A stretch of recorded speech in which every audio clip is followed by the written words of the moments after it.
Hey guys, welcome to study Q. आज हम हिंदी की एक कहानी पढ़ने वाले हैं, एक विलक्षण विजेता। यह उन्मेष की बुक का पार्ट 10 है। So let's get started. Paramvir Chakra Bharat की सेना का सर्वश्रेष्ठ वीरता पुरस्कार है। शत्रु का सामना करते हुए जो सैनिक अपनी जान की परवाह न करके वीरता के कारनामे दिखाते हैं, उन्हें यह पुरस्कार दिया जाता है। यह विशिष्ट पुरस्कार उन्हें मरणोपरांत भी प्रदान किया जाता है। परमवीर चक्र जो है वो इंडिया का, भारत का सबसे अच्छा पुरस्कार है, जो उन सैनिकों को दिया जाता है जो अपनी जान की परवाह ना करते हुए शत्रुओं से लड़ने जाते हैं और वीरता के कुछ अविश्वसनीय प्रदर्शन दिखाते हैं। यह पुरस्कार उन्हें कभी कभी मरणोपरांत भी दिया जाता है, क्योंकि शत्रुओं से लड़ते वक्त वह वीरगति को प्राप्त हो जाते हैं, तो उन्हें सम्मानित करने के लिए यह पुरस्कार दिया जाता है। इस पुरस्कार का आरंभ 26 जनवरी सन 1950 को भारत के राष्ट्रपति द्वारा किया गया, जिसका समय 15 अगस्त 1947 से निश्चित किया गया। यह जो पुरस्कार है, यह फर्स्ट टाइम मतलब भारत में पहली बार 26 जनवरी 1950 को दिया गया था, हमारे प्रेसिडेंट के द्वारा, राष्ट्रपति के द्वारा। और इसका निश्चय यानी इसका मतलब यह डिसाइड हुआ था कि यह पुरस्कार दिया जाएगा 15 अगस्त 1947 यानी 15 अगस्त 1947 को।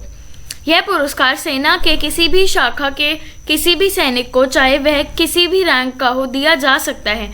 यह जो पुरस्कार है, परमवीर चक्र अवार्ड, यह सेना के किसी भी शाखा के सैनिक को दिया जा सकता है। यानी ऐसा नहीं है कि यह पुरस्कार सिर्फ जो बॉर्डर पे खड़े हैं उन्हीं को मिलेगा। यह पुरस्कार किसी भी शाखा के सैनिक को दिया जा सकता है यदि वह वीरता का कुछ अविश्वसनीय प्रदर्शन करे, और यह किसी भी रैंक के सैनिक को दिया जा सकता है। सैनिकों में, हमारी सेना में हर सैनिक का उनके प्रदर्शन के हिसाब से उन्हें रैंक मिलती हैं, लेकिन ऐसा नहीं है कि यह जो पुरस्कार है सिर्फ एक या दो सेकंड और फर्स्ट रैंक को ही मिलेगा। यह हर रैंक के सैनिक को दिया जा सकता है।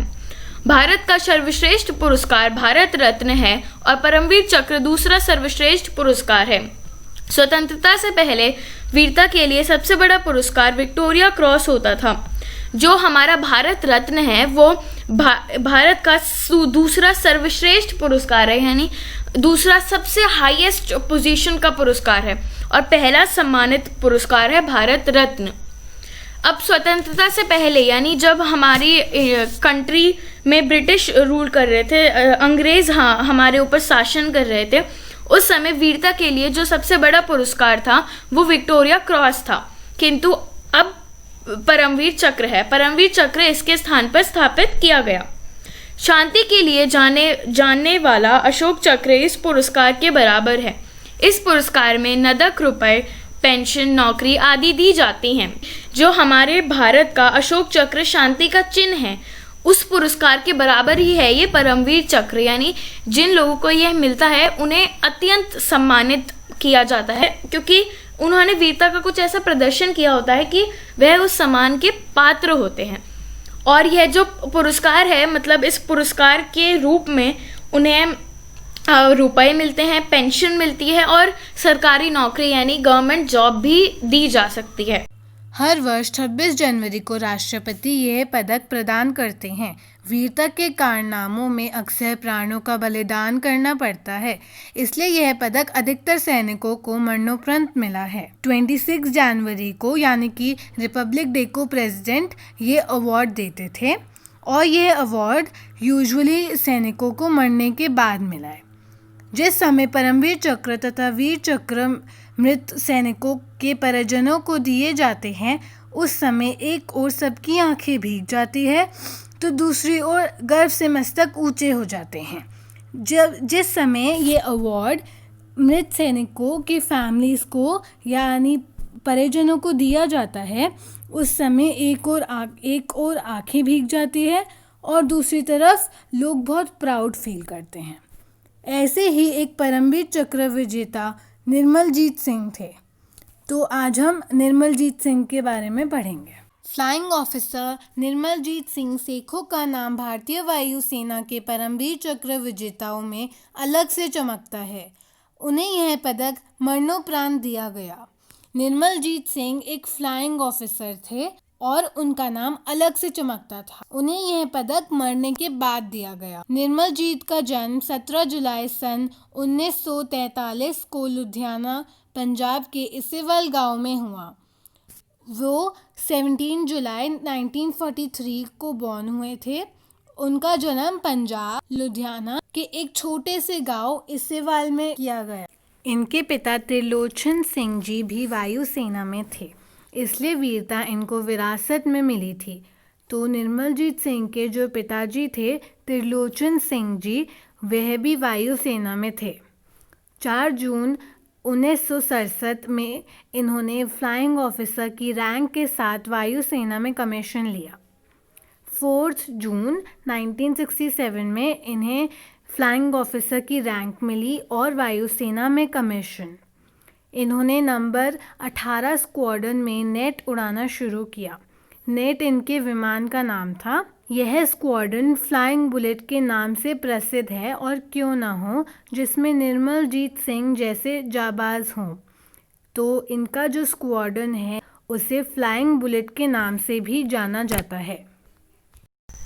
18 स्क्वाड्रन श्रीनगर में पाकिस्तान के विरुद्ध देश की हवाई रक्षा के लिए तैनात थी। 14 दिसंबर 1971 का दिन था। फ्लाइंग ऑफिसर सेखू ड्यूटी पर थे। जो 18 स्क्वाड्रन्स थी वो श्रीनगर में खड़े थे, क्योंकि हमें यह सूचना मिल गई थी कि पाकिस्तान आक्रमण करने वाला है, पाकिस्तान अटैक करने वाला है श्रीनगर पे। तो वह श्रीनगर पे देश की रक्षा के लिए खड़ी थी। अब 14 दिसंबर 1971, 14 दिसंबर 1971 का दिन था, और फ्लाइंग ऑफिसर सेखू ड्यूटी पर थे, यानी वह हमारी रक्षा करने के लिए ड्यूटी पर थे। उन्हें उड़ान के लिए तैयार स्थिति में रहना था। एक हवाई जहाज ने अभी अभी उड़ान भरी थी और रनवे पर धूल छाई हुई थी। अब जो ऑफिसर सेखू ड्यूटी पर थे, तो उन्हें क्योंकि पता था कि पाकिस्तान कभी भी हमला कर सकता है, तो उन्हें उड़ान भरने के लिए तैयार रहना था। मतलब जैसे ही उन्हें सूचना मिलती है कि उन्हें उड़ान भरने की ज़रूरत है, रक्षा करने की ज़रूरत है, उन्हें एकदम तैयार स्थिति में रहना था। अब उसी समय, मतलब उस समय, जिस समय की ये बात हो रही है, पर्टिकुलर टाइम पे एक जो हवाई जहाज़ था अभी वो उड़ा था, तो रनवे में बहुत धूल मिट्टी थी। मतलब उड़ा था तो पीछे पूरा धुआं छोड़ के पूरी धूल मिट्टी थी, इसीलिए कुछ अच्छे से दिख नहीं रहा था। इसी समय दुश्मन के 6 सेबर जेट विमानों ने श्रीनगर की हवाई पट्टी पर आक्रमण किया। वह बम की वर्षा करते हुए निकल रहे थे। अब जब धूल थी तो कुछ दिख नहीं रहा था। इसी समय जो दुश्मन थे, यानी पाकिस्तानी लोग थे, उनके सेबर जेट तो जेट का एक प्रकार है, एक नाम है। सेबर जेट विमानों यानी सेबर जेट एरोप्लेन से उन्होंने श्रीनगर पे आक्रमण कर दिया। हवाई पट्टी यानी यही रनवे के आसपास आक्रमण कर दिया। आक्रमण कर दिया का क्या मतलब होता है? हमला कर दिया, अटैक कर दिया। और वह बम यानी बॉम्ब्स होते हैं ना, उनकी वर्षा कर रहे थे, यानी बेसिकली बॉम्ब्स फेंक रहे थे। फ्लाइंग ऑफिसर सेखू ने उड़ान की तैयारी शुरू की। रडार इस हमले की पूर्व चेतावनी न दे पाए और पहला झपट्टा मारकर विमान ऊपर चले गए। अब जो फ्लाइंग ऑफिसर सेखू थे वह बहुत वीर थे और उन्हें यह जज्बा था कि उन्हें अपने देश को बचाना है। तो उन्होंने उसी समय, वो तो यहाँ पे लिखा है ना, उड़ान की स्थिति में तैयार थे, तो उसी समय उन्होंने तैयारी शुरू कर दी उड़ान की। और इसी समय जो रडार होता है, रडार बेसिकली जो ये पूर्व चेतावनी दे देते हैं, बता देते हैं दूर से ही देख के कि दुश्मन आ रहा है तो उड़ान भर लीजिए। लेकिन वह भी पूर्व चेतावनी यानी पहले से नहीं बता पाए, और जो पाकिस्तानी लोग थे वो पहला झपट्टा मारकर वो चले गए, यानी वो पहला अटैक करके बेसिकली चले गए। इसके पहले कि वह दूसरा बार डाइव करते, फ्लाइंग ऑफिसर सेखू अपने जेट में जा बैठे और फौरन इंजन स्टार्ट कर दिया। अब यहाँ लिखा है ना कि पहला झपट्टा मारकर, यानी पहली बार अटैक कर। अब इससे पहले वो वापस अटैक करते, दूसरी बार अटैक करते, फ्लाइंग ऑफिसर सेखू ने अपने नेट, उनके विमान का नाम था नेट, तो नेट में जा बैठे और इंजन स्टार्ट कर दी, यानी उड़ान भरने का पहला स्टेप कर दिया। तो अब जब वह विमान उड़ान भर रहा है तो अभी वो अटैक करने नहीं आ पाए। हवाई जहाज़ बटन दबाते ही नहीं उड़ जाता। इंजन गर्म करके उसे पहले हैंगर से बाहर निकालकर टैक्सी करना पड़ता है, एक कोने में खड़ा करके पीछे की ओर मोड़ना पड़ता है, फिर रनवे की ओर मुंह करके स्पीड बढ़ाते हुए हवा में उड़ान भरी जाती है। तो हवाई जहाज़ बटन दबाते ही नहीं उड़ जाता जैसा कि कार्टून्स में होता है। पहले इंजन गर्म करना पड़ता है, फिर उसको हैंगर से बाहर निकालते हैं, फिर टैक्सी करते हैं, एक कोने में खड़ा करके पीछे की ओर मोड़ना पड़ता है, फिर रनवे की ओर मुंह करके स्पीड बढ़ाना पड़ता है और फिर जाके जहाज़ उड़ान भरता है। जब सेबर जेट गोलियां बरसाते हुए दूसरे आक्रमण के लिए आए, फ्लाइंग ऑफिसर सेखों ने अपना विमान तैयार रखा और जैसे ही दुश्मन के विमान ऊपर चढ़े, उन्होंने नेट को रनवे पर पहुंचाया। तो जैसे ही सेबर जेट यानी कि पाकिस्तानी सैनिकों का जहाज़ दूसरे आक्रमण के लिए ऊपर बढ़ा और उन्होंने गोलियां बरसाई, उसी टाइम पे फ्लाइंग ऑफिसर सेखों ने अपना विमान भी तैयार रखा और जैसे ही दुश्मन का विमान ऊपर चढ़ा, उन्होंने नेट को रनवे पर पहुंचा दिया।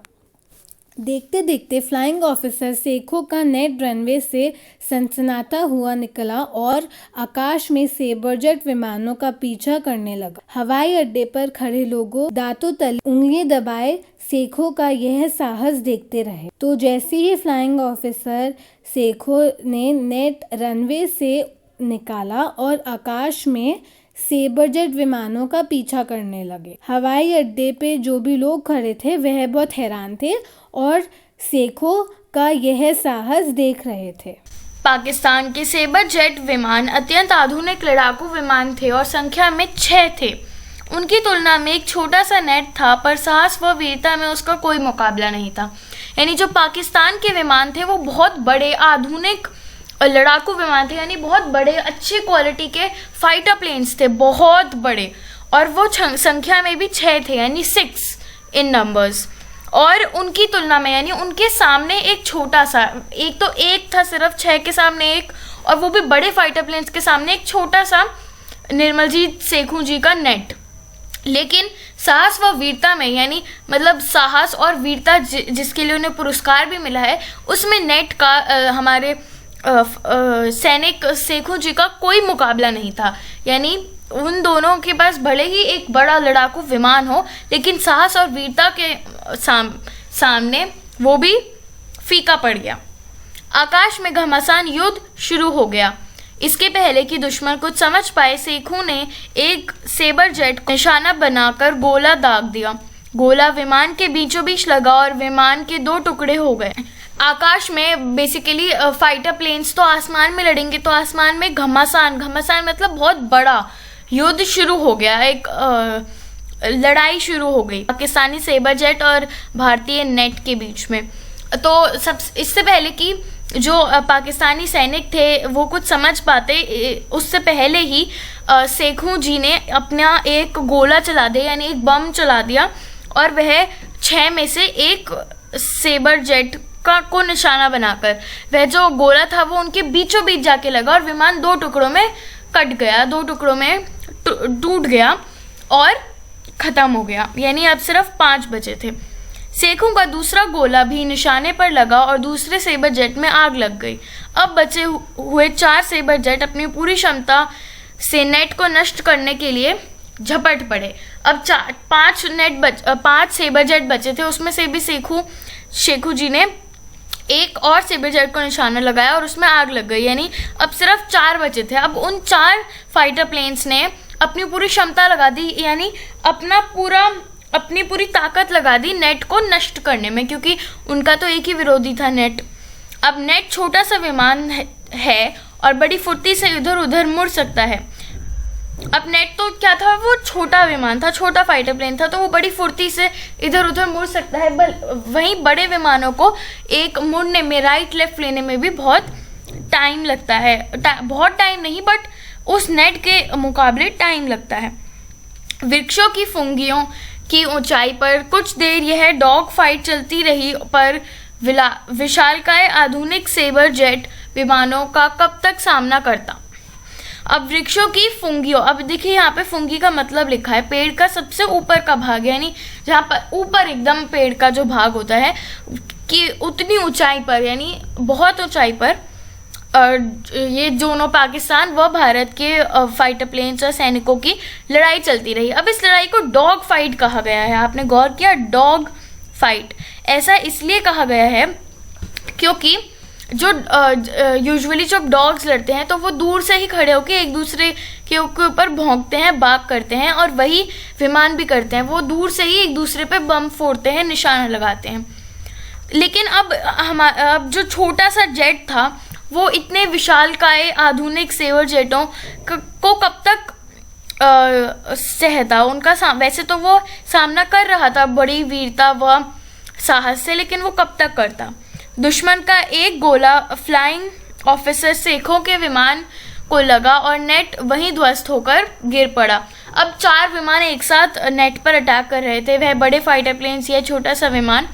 तो आखिरकार लड़ते झगड़ते दुश्मनों का एक जो गोला था वो हमारे नेट फाइटर प्लेन सेखों जी के विमान नेट पर लग गया, और वह उस इतना छोटा था कि उस एक गोले से ही पूरा ध्वस्त हो गया। ध्वस्त होने का मतलब क्या होता है?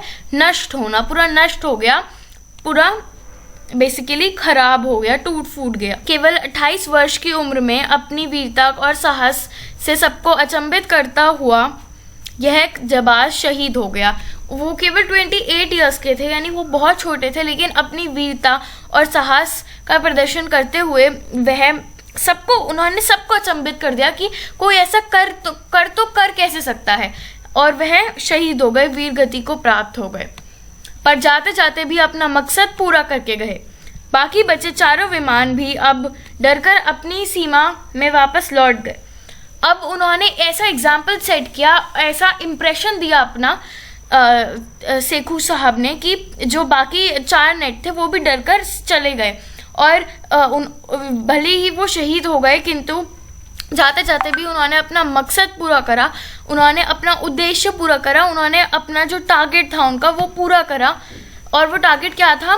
वो टारगेट था कि ये पाकिस्तानी जहाज़ों को, जो श्रीनगर के लोग हैं, उन पर आक्रमण ना करने देना।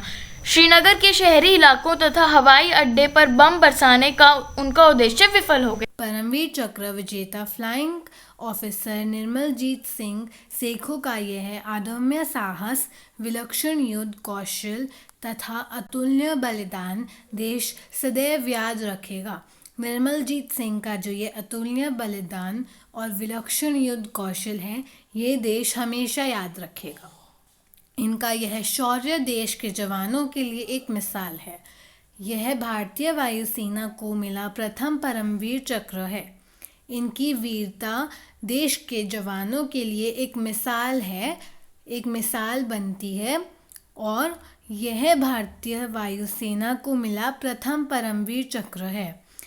भारतीय वायुसेना यानी कि एयरफोर्स का ये पहला परमवीर चक्र है जो निर्मलजीत सिंह को दिया गया। So guys, thank you so much for watching. आप हमें कमेंट सेक्शन में ज़रूर बताइएगा आपको ये कहानी कैसी लगी। वी होप आपको ये कहानी समझ आई और पसंद आई। एंड अगर आपको कोई भी डाउट हो या आपको इस कहानी के क्वेश्चन आंसर्स चाहिए हो तो आप हमें हमारी ऑफिशियल जीमेल आईडी studyq2samvid@gmail.com पे मेल कर सकते हैं। वीडियो को लाइक कीजिए, चैनल को सब्सक्राइब कीजिए और वीडियो को शेयर करना भी बिल्कुल मत भूलिएगा। Till then take care and bye bye.